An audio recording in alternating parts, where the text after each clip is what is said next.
Muy buenas, millennials fisios. Nuevo episodio del podcast. Después de este parón navideño, vuelvo con un tema que yo creo que os puede ser de mucho interés. Sobre todo para aquellos que os queráis enfocar al ámbito clínico deportivo o ya trabajéis en el mismo. Ya que en este episodio 14 vengo a sintetizaros unos tips que os ayudarán a saber si estáis ante una rotura o no cuando os llega un paciente deportista que ha sufrido un pinchazo muscular.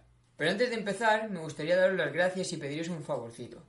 Gracias porque ya somos 1000 millennials fisios suscritos al podcast y la verdad es que me parece increíble. No lo cuido ni mantengo la constancia de subir episodios que me gustaría. De hecho, de momento solo está disponible en iVoox y aún así estáis dándole muchísimo valor. Así que de nuevo, 1000 gracias. Lo he dicho muchas veces, pero es que es así, y es que los que estáis ahí detrás escuchándome o aprovechando el contenido que subo en mi Instagram sois los que dais sentido a todo lo que hago. Y dicho esto, ahora el favorcito. Este 2020 me gustaría, siempre que mi contexto laboral me lo permita, claro, ser más constante subiendo episodios por aquí. Me gustaría subir un episodio a la semana o cada 2 semanas. Currarme un poco más la edición también me gustaría, pero siendo realistas, me gusta mucho más grabar y aportar que lo que me gusta editar audio, así que en eso no os prometo nada. La cosa es que me haría ilusión que me dierais feedback en comentarios. Pues no tiene sentido que venda que esto es para vosotros si luego no tengo en cuenta vuestra opinión. Mi idea es seguir subiendo episodios cortitos, de no más de 15 minutos, relacionados con la fisioterapia clínica, la deportiva, el emprendimiento y quizás algunos más básicos para estudiantes, como ya hice en su momento, pues son los temas donde más creo que puedo aportar y más experiencia tengo. Entonces, te querría mucho si me pusieras en comentarios, primero que nada, si la duración te parece bien o preferirías algo más largo. Al final, la idea de hacerlos más breves era simplemente porque yo, que también consumo podcast, cuando lo hago, si son muy largos acabo desconectando. Pero bueno, cada persona es un mundo, así que me gustaría saber cómo te gustan a ti.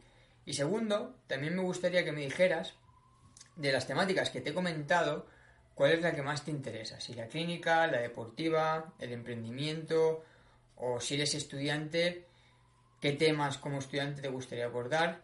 Y dentro de todas las temáticas, si hay algún tema en concreto, también me lo puedes dejar. Vale, entonces dicho esto, porfa, dale pausa ahora un momentito y coméntame. Si te lo dejas para el final, te olvidarás y estos minutos caerán en el olvido. A ti te supone un minutito, como digo, y a mí me va a servir de mucha ayuda para planificar el contenido futuro y cumplir mi objetivo. Así que, dale. Perfecto. Doy por supuesto que no has pasado de mi cara, así que te vuelvo a dar las gracias y ahora sí que sí. Cierro paréntesis y empezamos. Bueno, no. En verdad eres millennial fisio, así que seguro que como buen millennial has pasado de mi cara, has procrastinado y no me has hecho caso, así que por favor, de verdad, para un momentito y coméntame que como digo es un minuto y me va a ser de mucha ayuda. Bueno, ahora sí, fuera coñas, vamos con el tema. ¿Cómo saber si me encuentro ante una rotura muscular o no después de que mi paciente sufra un pinchazo? Si esta pregunta te la contesta un fisioterapeuta que trabaje en la élite, seguramente te dirá que no te quedan más narices que realizar un estudio ecográfico o con resonancia magnética y relacionar el mismo con sus hallazgos clínicos.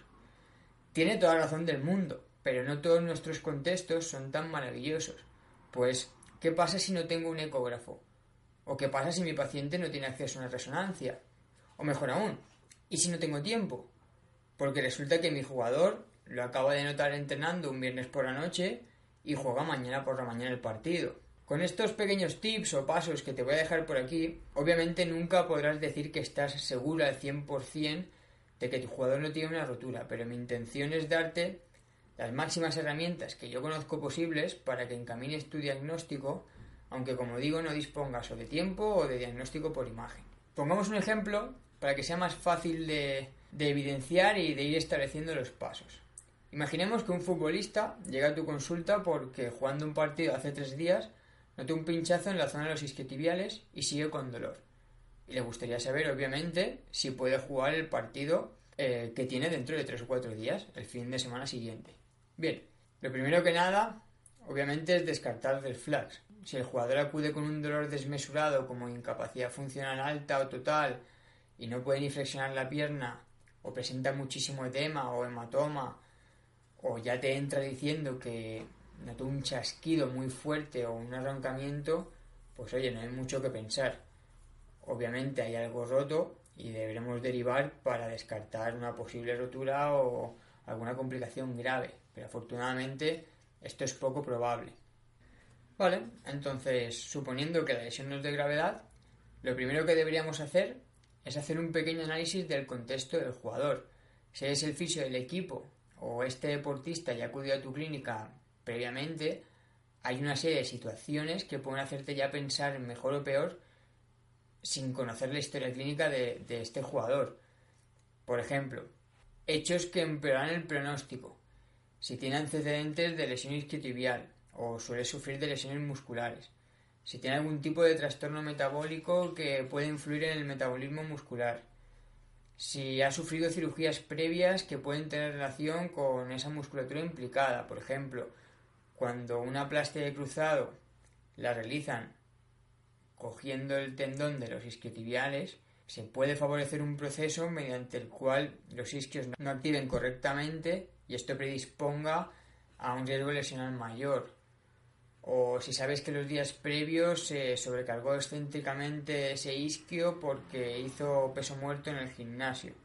Todo esto son una serie de cosas del contexto individual de cada paciente que ya te van a ir orientando hacia saber si puede haber rotura o no. Después de hacer este pequeño análisis del contexto, lo siguiente sería, en la entrevista inicial, hacer algunas preguntas específicas que son las que más nos ayudarán a orientar el diagnóstico. La primera y más básica sería ¿cómo fue? Es decir, conocer el mecanismo lesional, pues al final esto también puede darnos muchas pistas para ir conociendo el pronóstico. Normalmente en fútbol los isquiotibiales suelen romper en fases de velocidad máxima o submáxima en sprint.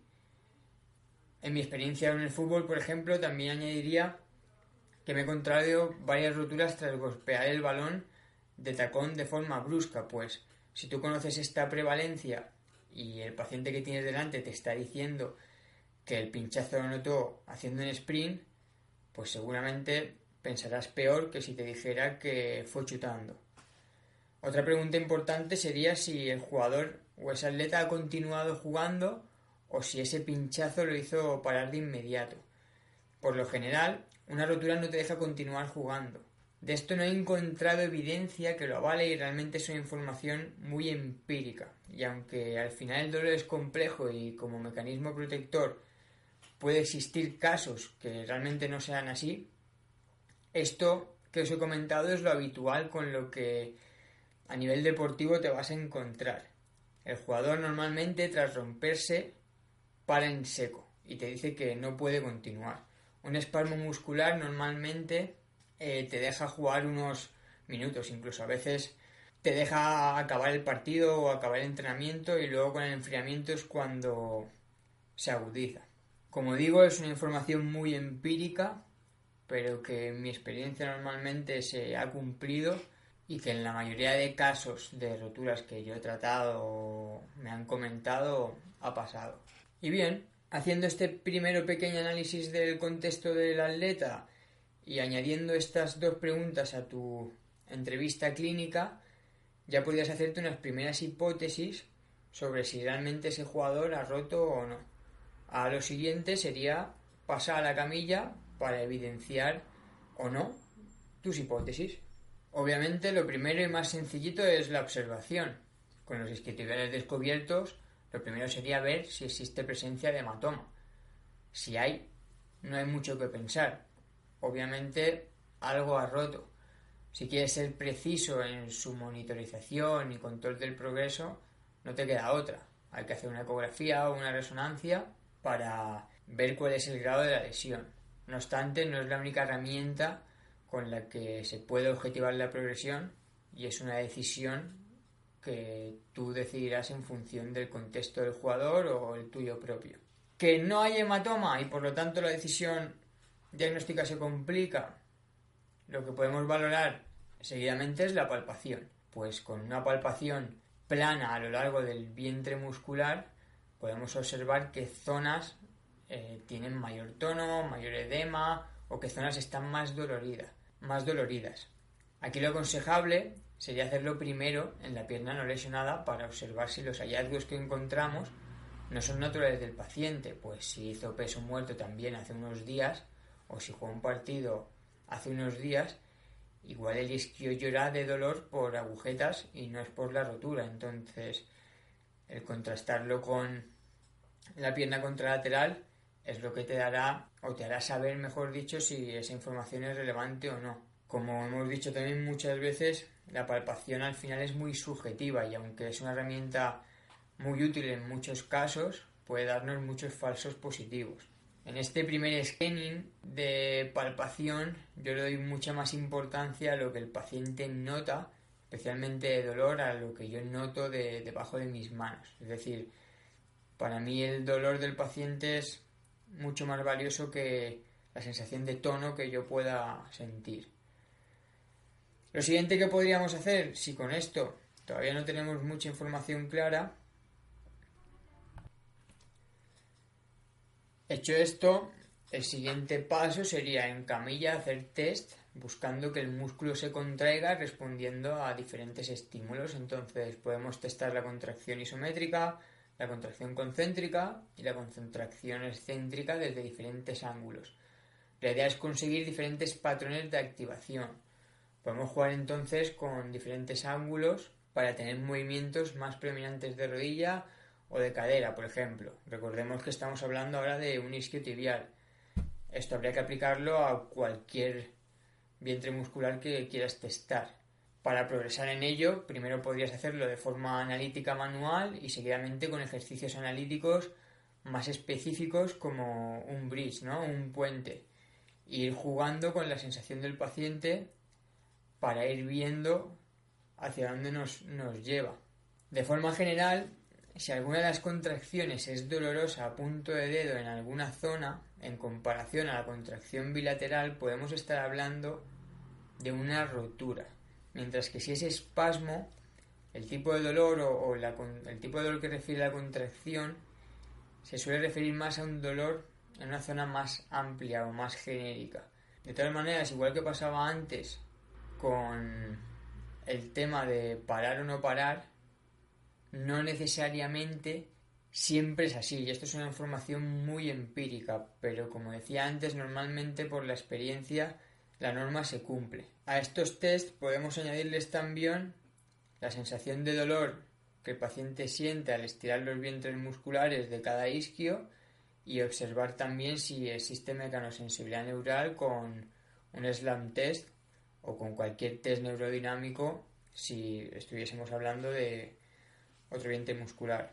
Si nos encontramos que aun con todo esto no reproducimos ningún síntoma que nos ayude a saber dónde estamos, pues lo siguiente sería bajar al paciente de la camilla y pedirle que realice el gesto exacto con el que rompió.